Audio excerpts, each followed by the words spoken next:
वृंदावन गांव में गरीब दिवाकर अपनी सुंदर बेटी के साथ रहता था। वो बहुत ही सीधा साधा था, इसलिए लोग अक्सर उसका फायदा उठाते थे। पिताजी, आप इतनी सुबह सुबह कहाँ जा रहे हैं? अरे कहाँ जाएंगे बेटी, खेत में जा रहे काम करने, और क्या। पिताजी, आप रोज खेतों में इतनी मेहनत करते हैं, लेकिन हमारी फसल ना के बराबर उगती है। अरे बेटी, कभी कभी ऐसा हो जाता है, कोनो बात नहीं। लेकिन पता है बेटी, जब तेरी माँ जिंदा थी ना, तो यही जमीन फसल नहीं सोना उगलती थी। लेकिन अब पता नहीं क्या हो गया, जैसे ये जमीन भी शायद मुझसे रूठ गई है। हाँ, खैर तू चिंता मत कर, सब ठीक हो जाएगा, सब ठीक हो जाएगा। चल अब मैं चलता हूँ।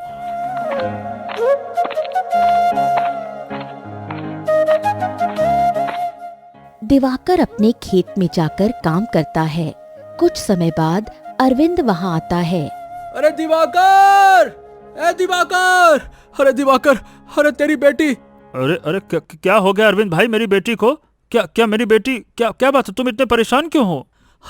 अरे भाई, तुम्हारी बेटी कुएं में गिर गई है, जल्दी चलो। दिवाकर बदहवास होकर वहाँ जाता है। चिंता मत कर बेटी, मैं तुझको बचा लूंगा, चिंता मत कर, मैं आ गया हूँ बेटी।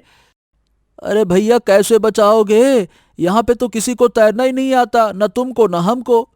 अरे नहीं आता तैरना, लेकिन कुछ ना कुछ तो करना होगा ना। क्या बताऊं, क्या करूं?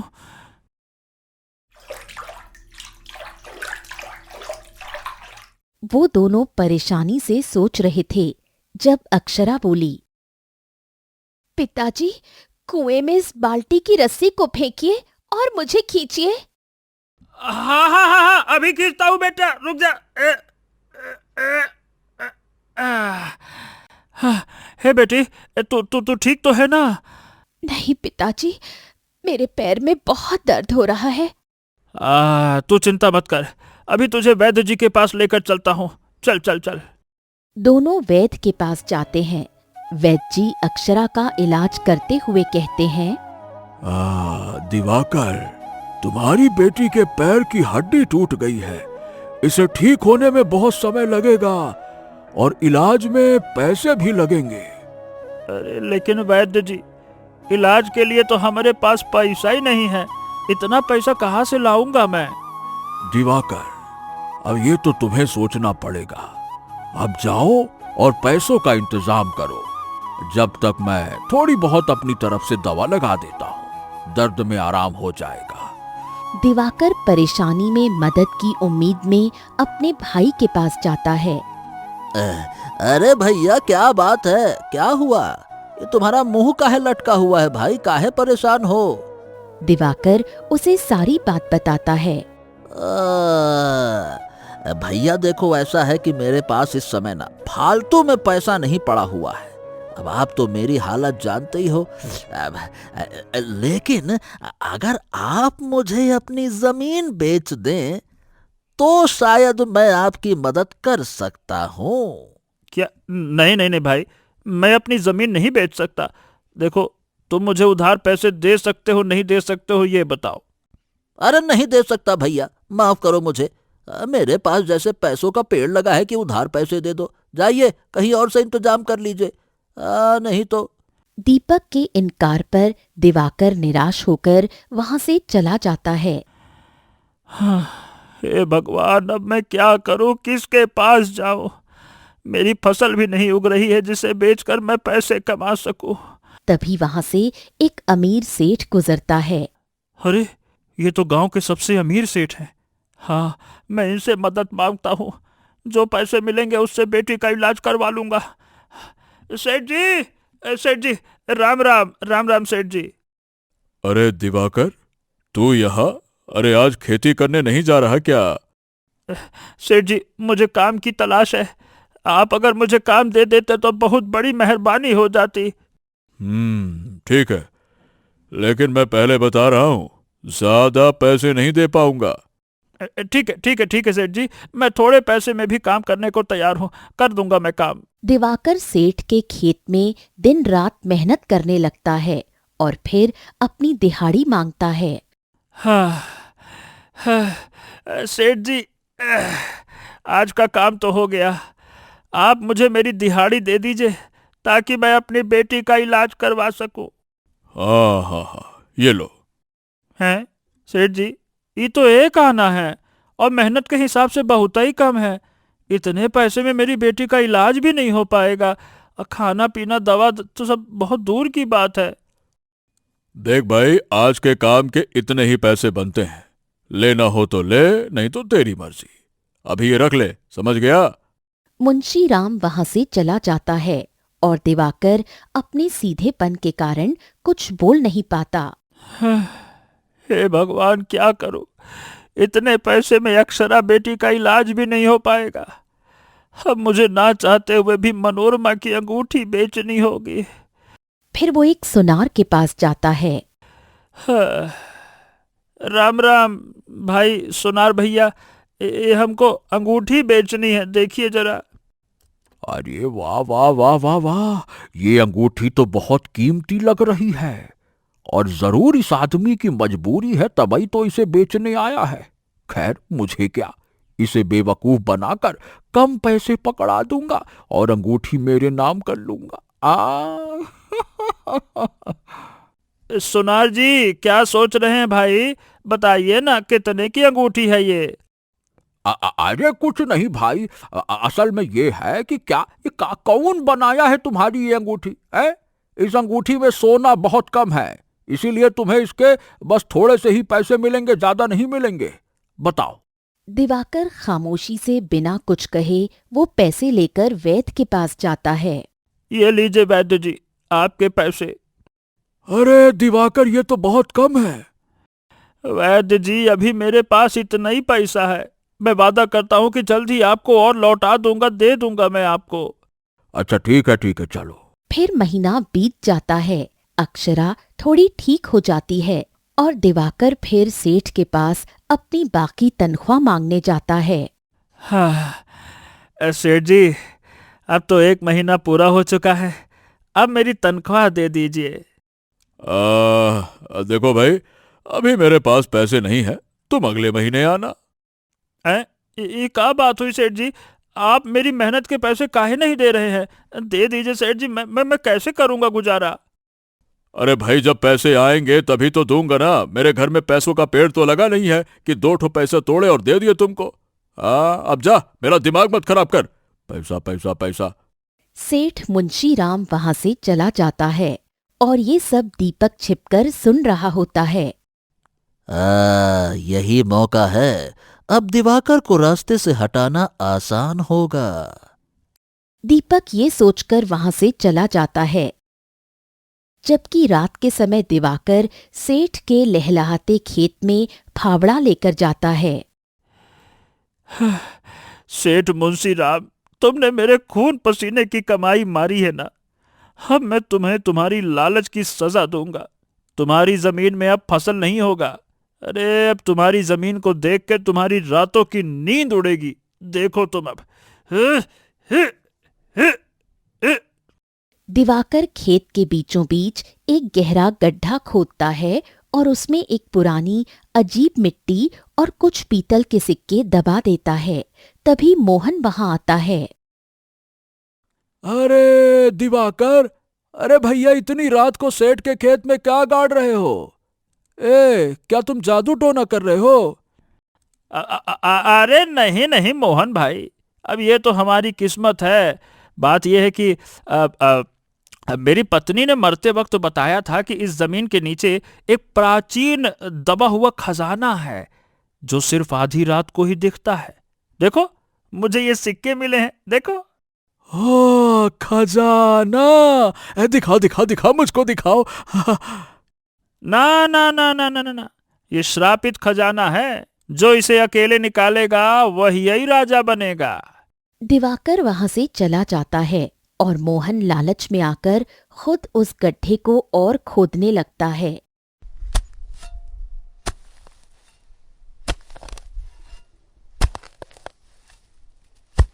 और उसे खोदते खोदते सुबह हो जाती है।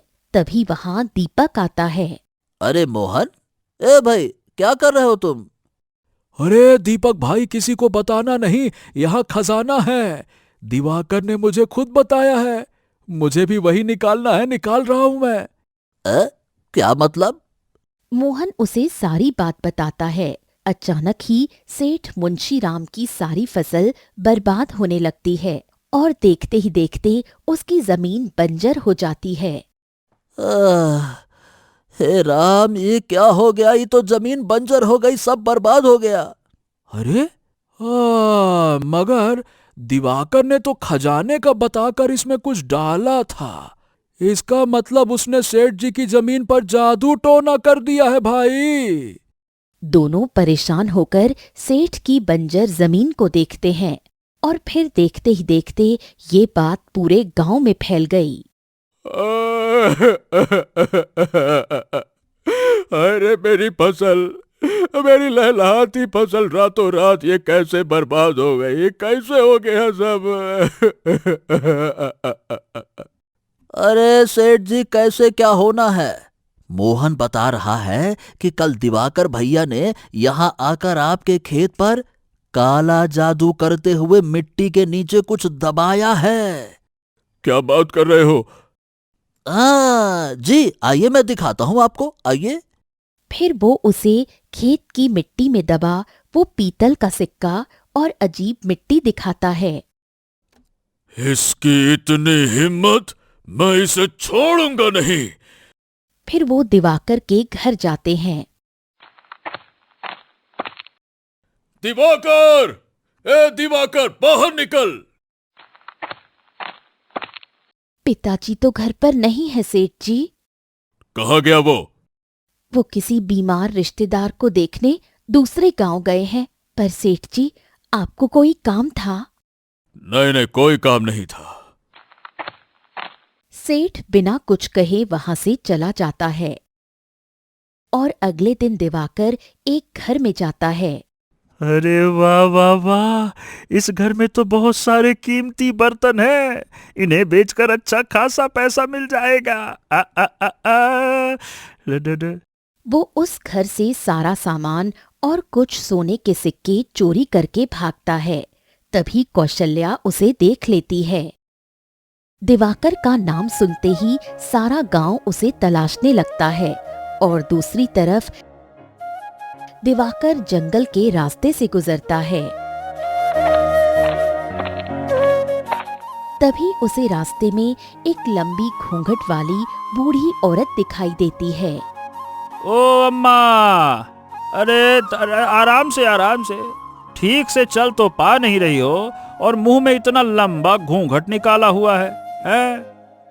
पुत्र, घूंघट हो या ना हो, मेरे जीवन में तो अंधेरा ही है, क्योंकि मैं देख नहीं सकती।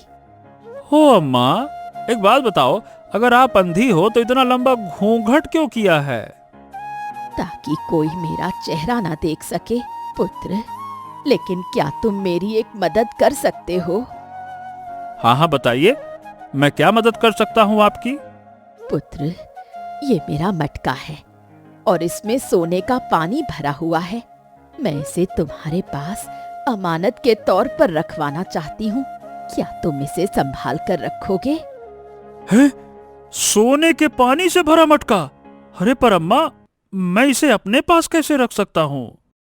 पुत्र, अभी मुझे जाना है और मैं इसे अपने साथ नहीं रख सकती, इसलिए ये जिम्मेदारी मैं तुम्हें सौंप रही हूँ। समय आने पर मैं अपनी अमानत वापस ले जाऊंगी। ठीक है अम्मा, मैं आपकी मजबूरी समझ रहा हूँ। लाइए, मैं इस मटके को अमानत के तौर पे संभाल कर रखूंगा। दिवाकर सुमित्रा से मटका लेकर उसे पहाड़ी के पास एक सुरक्षित जगह छिपा देता है। हाँ, अब ये मटका सुरक्षित है। अब जब अम्मा आएगी तब मैं उन्हें ये वापस लौटा दूंगा। हाँ। दिवाकर वहां से लौट ही रहा था कि अचानक सेठ ने उसे पकड़ लिया। अच्छा, क्यों रे दिवाकर, तो तू मेरे खेत में काला जादू करने के बाद अब घरों में चोरी करने के लिए यहाँ वहां घूम रहा है? तुझे क्या लगा हमें कुछ पता नहीं चलेगा, है? अरे सेठ जी, आप ही कहाँ बात कर रहे हैं? मैंने कुछ नहीं किया सेठ जी, छोड़िए मुझको, मैंने कुछ नहीं किया है। मेरे खेत में काला जादू और चोरी करके कहता है कि कुछ नहीं किया है, ए? सेठ जी की बात सुनते हुए दीपक कहता है, अरे भैया, आपके पास पैसे नहीं थे मैं मानता हूं, पर आप इतना गिर जाइएगा ये नहीं सोचा था। ए दीपक, ये तुम क्या कह रहे हो? मैंने कुछ नहीं किया भाई। अगर इन्होंने चोरी की होगी तो कुछ ना कुछ तो घर से मिल ही जाएगा ना। बाकी मोहन ने जादू टोना करते हुए तो खुद ही देखा था अपनी आंखों से। हाँ हाँ हाँ हाँ, ले लो तलाशी। जब मैंने चोरी की ही नहीं तो डर किस बात का? और रही बात खेत में जादू टोना करने की, तो मैं कल से गांव में था ही नहीं, तो जादू टोना के सपने में करूंगा? अरे तुम चल चल, अभी घर चल, अभी सब कुछ पता चल जाएगा, चल। सब लोग दिवाकर के घर पहुंचते हैं। वहां उसकी बेटी सबको देखकर हैरान रह जाती है। पिताजी, ये सब यहाँ क्यों आए हैं? गांव वालों, घर की तलाशी लो।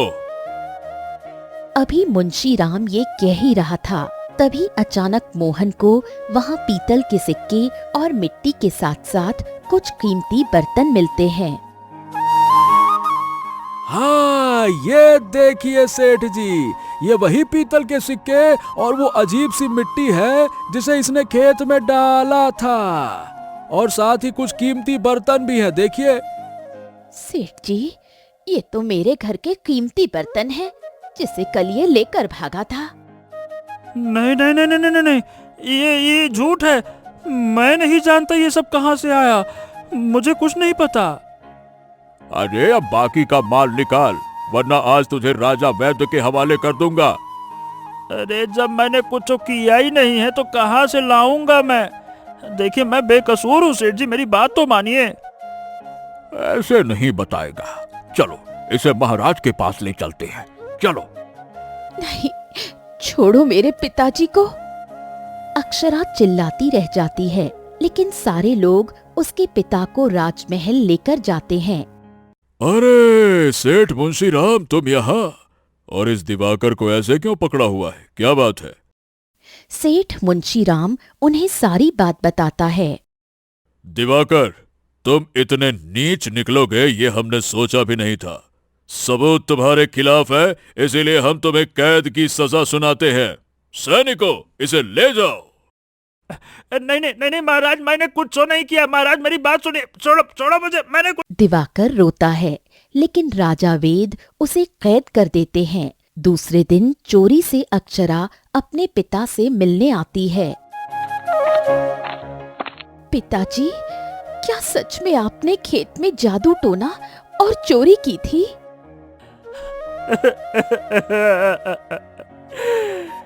नहीं बेटी, मुझ पर विश्वास करो, मैं निर्दोष हूँ, मैंने कुछ नहीं किया बेटी। मुझे आप पर पूरा भरोसा है पिताजी, बस आप थोड़ा सब्र कीजिए, मैं जल्द ही सच का पता लगा कर रहूंगी। अक्षरा के जाने के बाद कुछ देर बाद दीपक वहां आता है। अरे भैया, छी छी छी छी, आपसे ऐसी उम्मीद नहीं थी, लेकिन अब क्या कर सकते हैं। खैर, अब तो आपकी जमीन खाली पड़ी है और आप कैद में हैं, तो आप अपनी जमीन मुझको दे दीजिए ना, जब तक मैं ही खेती कर लेता हूँ उस पे। नहीं नहीं दीपक, वो जमीन मेरी इकलौती जमा पूंजी है, जिसे मैंने अपनी बेटी के दहेज के लिए रखा है। मैं वो तुम्हें नहीं दे सकता, ना ना ना ना। दीपक ये सुनकर गुस्से से बिना कुछ कहे वहां से चला जाता है, और कुछ समय बाद एक साधु बाबा आते हैं। भिक्षाम देहि, भिक्षाम देहि, कोई साधु को भिक्षा दे दो। अरे साधु महाराज, मैं तो खुद ही कैद में हूँ, आपको क्या दे पाऊंगा?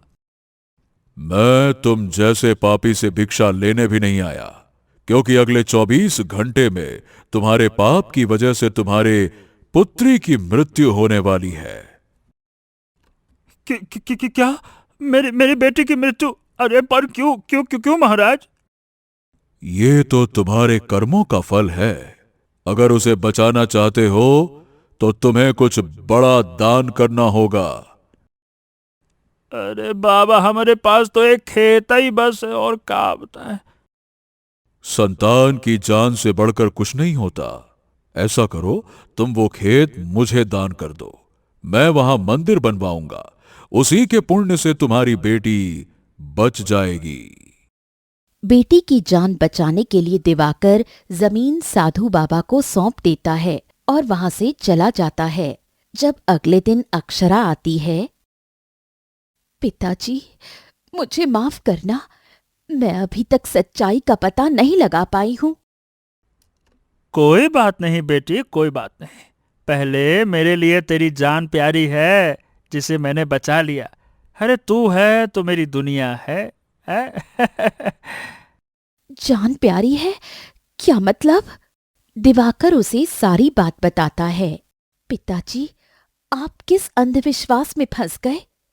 जीवन मृत्यु भगवान के हाथ में है, किसी साधु के नहीं। वो जरूर कोई ढोंगी था जिसने आपको बेवकूफ बनाया है। मैं अभी आती हूँ। अक्षरा साधु बाबा को हर जगह तलाश करती है, लेकिन वो उसे नहीं मिलते। जब उसकी नजर अपने खेत पर जाती है। चाचा जी, आप हमारे खेत में क्या कर रहे हैं? अरे बेटा, अब ये खेत मेरा है। मैंने इसे एक साधु बाबा से खरीदा है। अक्षरा ये सुनकर परेशान होती है। दूसरी तरफ घूंघट वाली सुमित्रा राजमहल आती है। महाराज, मैंने सुना है कि दिवाकर आपकी कैद में है और मैं उससे अपनी अमानत वापस लेने आई हूँ। सैनिक, दिवाकर को दरबार में लेकर आओ। कुछ समय बाद दिवाकर वहां आता है। पुत्र दिवाकर, लाओ मेरी अमानत, मेरा सोने के पानी से भरा मटका वापस करो। अम्मा, वो मटका यहाँ नहीं है। उसे मैंने सुरक्षित जगह पर छिपाकर दबा दिया था, रख दिया था। पर उसे लाने के लिए मुझे कैद से बाहर जाना होगा। ठीक है दिवाकर, हम तुम्हें थोड़ी सी मोहलत देते हैं। जाओ, इन अम्मा का मटका लेकर आओ। दिवाकर उसी पहाड़ी पर जाता है जहां उसने मटका छिपाया था, पर उसे वो मटका कहीं नहीं मिलता। है? हे भगवान, हे भगवान, मैंने मटका तो यहीं छुपाया था, फिर कहाँ गया?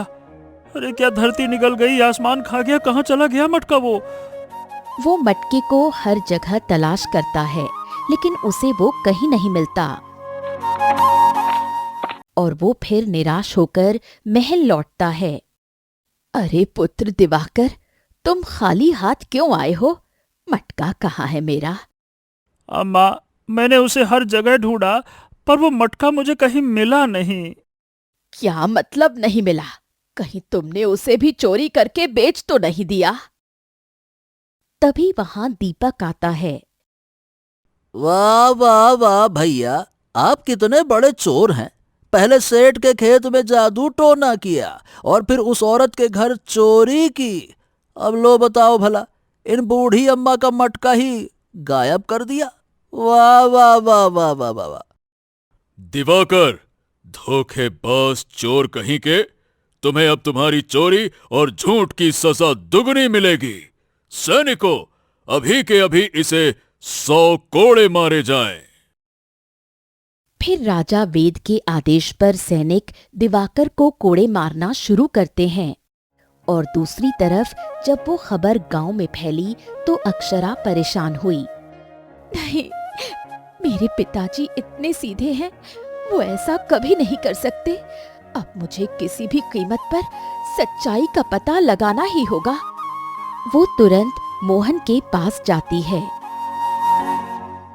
काका, उस रात आपने क्या देखा था? क्या वाकई पिताजी खेत को आग लगा रहे थे?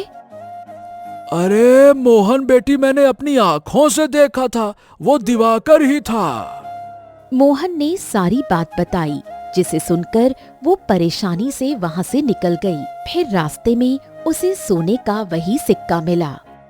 अरे, ये तो बिल्कुल वैसा ही सिक्का है जैसा हमारे घर में मिला था। फिर वो चलते हुए रास्ते में कई सिक्के देखती है, जिसका वो पीछा करती है और उस जगह पहुंचकर हैरान होती है। अरे, ये तो दीपक चाचा का घर है। तभी अंदर से आवाज आती है, वाह दीपक, लेकिन आपने ये सब किया कैसे? ज्यादा कुछ नहीं, मेरी और दिवाकर भैया की शक्लें थोड़ी सी मिलती जुलती हैं, तो मैंने उनके जैसा अपना हुलिया बना लिया। और फिर मैं जानता था कि मोहन खेत के पास मौजूद है, तो मैंने जादू टोने का नाटक करते हुए सेठ के खेत में खतरनाक मिट्टी के साथ पीतल के सिक्के दबा दिए, जिससे कि सुबह तक उसकी फसल और जमीन दोनों बर्बाद हो गई। फिर उस औरत के घर चोरी करके सारा कीमती सामान लेकर भाग गया और मौका पाते ही मिट्टी, सिक्के और बर्तन दिवाकर के घर में छुपा दिया।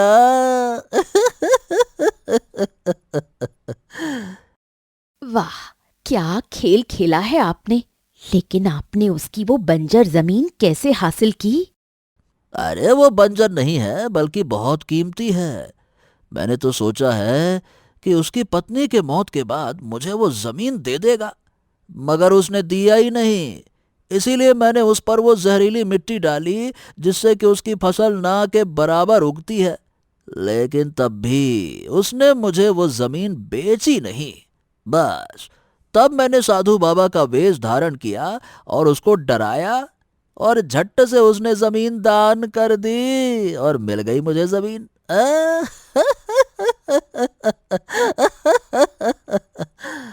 दोनों हंसते हैं। इस बात से अनजान कि अक्षरा उनकी सारी बातें सुन चुकी थी। ओह, तो ये सब चाचा जी की चाल थी। लेकिन उन्होंने मटके का जिक्र क्यों नहीं किया? इसका मतलब मटका किसी और ने चुराया है। खैर, इन्हें तो मैं बाद में देखूंगी। पहले उन अम्मा के पास जाती हूँ। वो तुरंत सुमित्रा के पास जाती है। अम्मा, मैं दिवाकर किसान की बेटी हूँ। आपसे विनती करती हूँ कि मेरे पिताजी को छोड़ दीजिए, वो बेगुनाह है। सुमित्रा अक्षरा की बात सुनकर कुछ सोचती है, फिर कहती है, ठीक है, मैं तेरे पिता को छोड़ दूंगी, पर एक शर्त पर। तू मुझे मेरे पुत्र के लिए बहुत अच्छी लगी है। तेरी सुंदरता मेरे पुत्र के साथ अच्छी लगेगी, इसलिए तुझे मेरे पुत्र से विवाह करना होगा। नहीं अम्मा, मैं किसी भी कीमत पर आपके बेटे से विवाह नहीं करूंगी। तो ठीक है, मैं अभी जाती हूँ और तेरे पिताजी को और सजा दिलवाती हूँ। महाराज, मैं दोबारा दिवाकर से मटका मांगने गई थी, पर उसने मुझे जान से मारने की धमकी दी है। दिवाकर की इतनी हिम्मत! सैनिकों, इसे 100 कोड़े और मारो। तो बताओ कि अम्मा का मटका कहाँ है?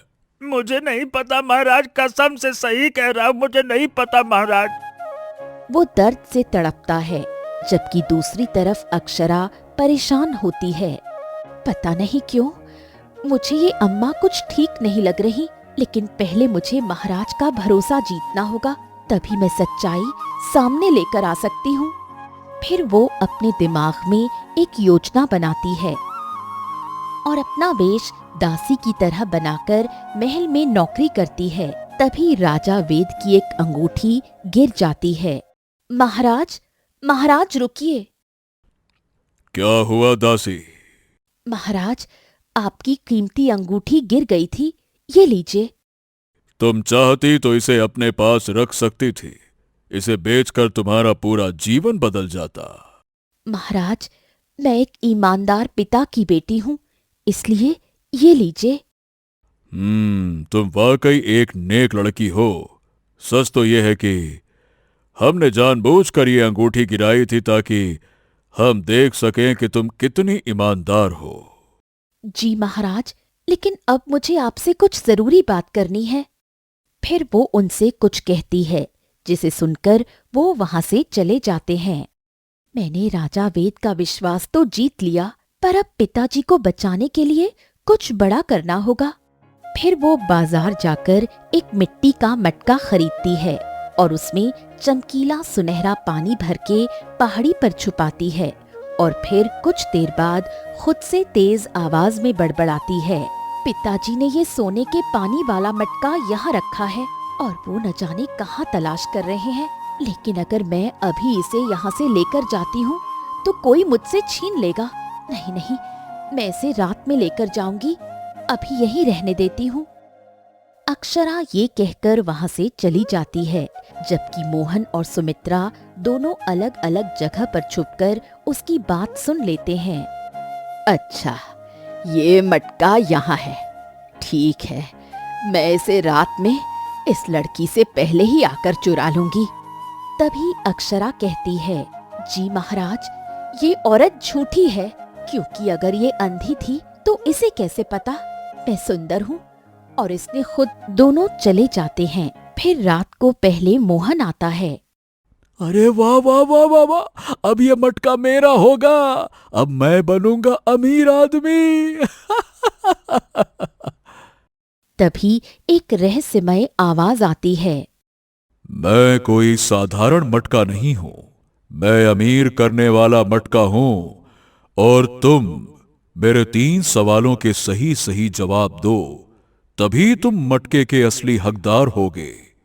और अगर जवाब नहीं दे पाए तो तुम्हें सच बोलना होगा, वरना तुम जलकर भस्म हो जाओगे। ठीक है ठीक है ठीक है, मैं तैयार हूं। तो पहला सवाल, वो क्या है जो इंसान के पास जितना ज्यादा होता है उसे उतना ही कम दिखाई देता है?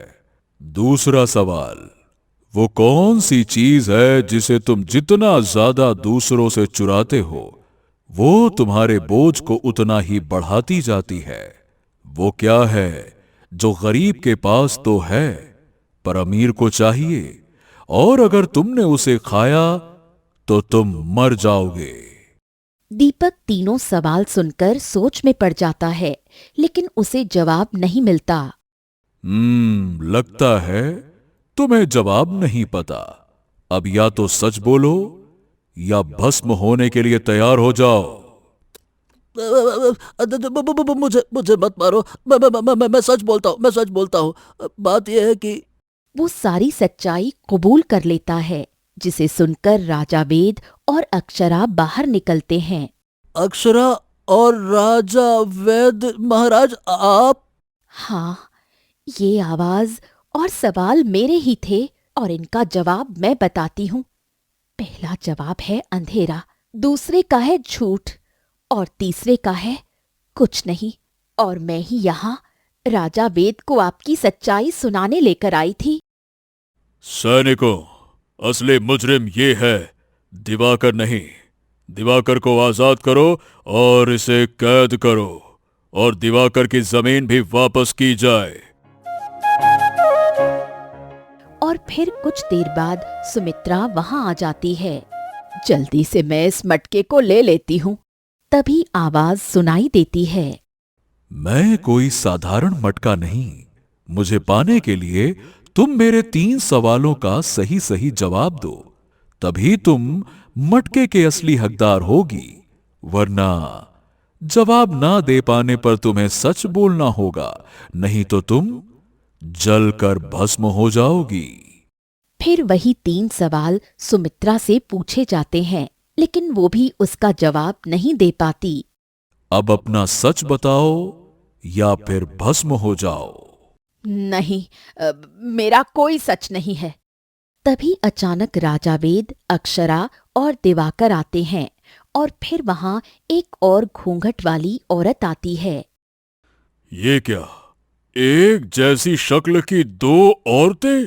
तुम कौन हो? महाराज, महाराज, मैं पड़ोस के राज्य की असली रानी मेनका हूँ, और ये मेरी जुड़वा बहन है। इसने सत्ता हासिल करने के लिए मुझे अंधा कर दिया था। ये जादुई मटका मेरे पिता का था, जो खजाने की रक्षा करता था, और जब मैं अपनी जान बचाकर भाग रही थी तब मुझे दिवाकर मिला, और मैंने उसे ये मटका अमानत के तौर पर दिया था। नहीं, ये झूठ बोल रही है, मैं असली रानी हूँ। तो मटका आखिर गया कहाँ?